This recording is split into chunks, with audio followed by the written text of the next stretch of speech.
Welcome to the lesson on specifying angles. So previously we talked about angles and what they are.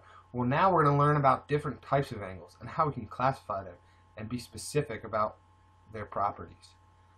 So you can classify them depending on how they're situated in a figure, or just by their measure. How many degrees does the angle have?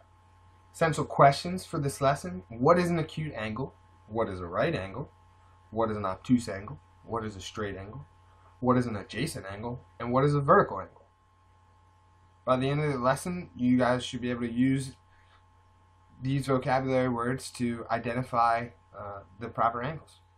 First, we're going to talk about acute angles. They're the angles that measure between 0 and 90 degrees. And that between is very important. We're not talking about 0-degree angles, and we're not talking about 90-degree angles, but every angle that's a degree in between it is acute. It could be 62.357892723 degrees. That's an acute angle. Now, right angles. They are the angles that are exactly 90 degrees. Not 90.0001, not 89.9999999, but exactly 90 degrees. We call those right angles. And you see a lot of them in everyday life. You think about your walls in your house. They more than likely come together at a 90-degree angle. And those angles are what make things square. They're called right because they make things right, especially in construction. If you had a 87-degree angle, things might be off and your building might fall over.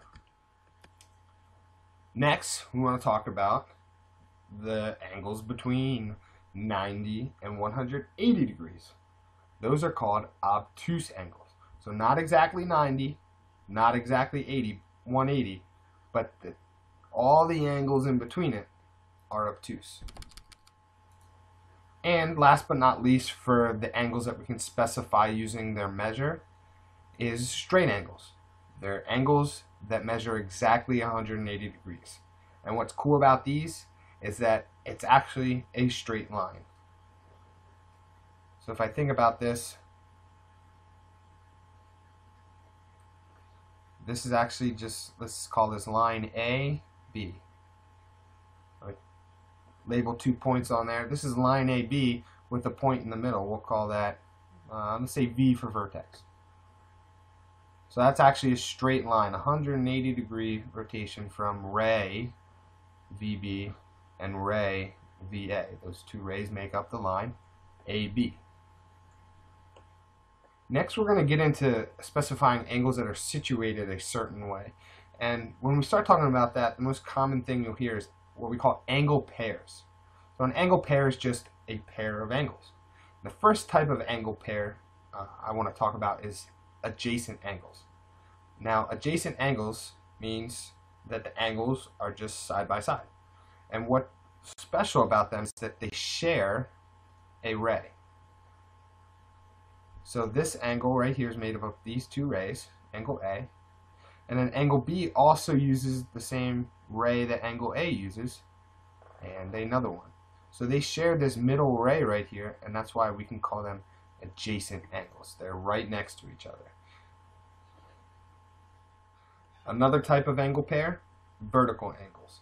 When two lines intersect, the angles that are opposite of each other are vertical angles. So these two angles right here, A and B, they are vertical angles. They're an angle pair.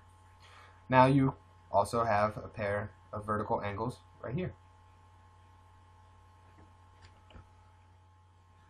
So again, stop here, take some notes, write down the vocabulary, maybe star some ones that you understand really well, put some question marks next to other ones that you're not quite sure about, so that in live class you can ask questions about them, or if you're stuck doing an assignment and you're not too sure, you can come to Math Cafe and get some help on those. So that's the lesson for today. Hope you can answer the essential questions. If you can't, make sure you go back through the video, watch it over again. Maybe there's some things you missed. If you really still can't understand, then reach out to us, contact us, let us know. come into Math Cafe and we'll be more than happy to help you out. Well, that's all. Can't wait to see you in the next lesson about angle pairs.